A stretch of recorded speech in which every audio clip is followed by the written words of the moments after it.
بسم اللہ الرحمن الرحیم۔ حضرت ابو ہریرہ رضی اللہ عنہ سے روایت ہے، نبی کریم صلی اللہ علیہ وآلہ وسلم نے فرمایا، خواب 3 قسم کے ہوتے ہیں۔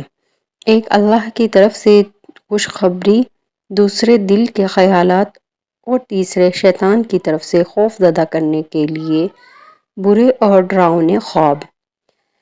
ان میں جب کسی کو ایسا خواب آئے جو اسے اچھا لگے تو اگر وہ چاہے تو اسے کسی کے سامنے بیان کر دے، اور اگر کوئی ناپسندیدہ چیز نظر آئے تو کسی کو خواب نہ سنائے اور اٹھ کر نماز پڑھے۔